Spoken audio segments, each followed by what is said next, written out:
Francisco Contreras, él es el director de Protección Civil y Bomberos, menciona que no se esperan lluvias o chubascos importantes en los próximos días, aunque sí existirán partículas de polvo en el aire por los vientos.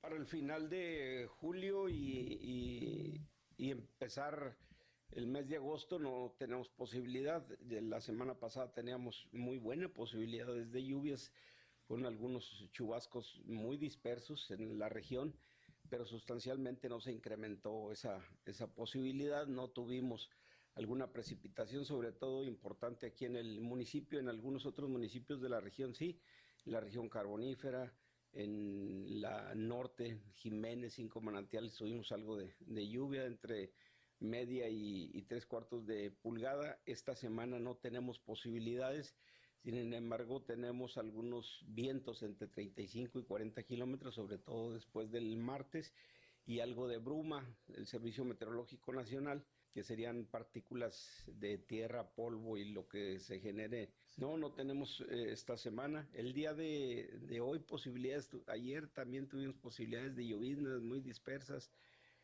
algún chubasco repentino, muy efímero, muy pasajero, pero en términos generales no. No, de hecho las temperaturas más altas se dan en mayo y en junio.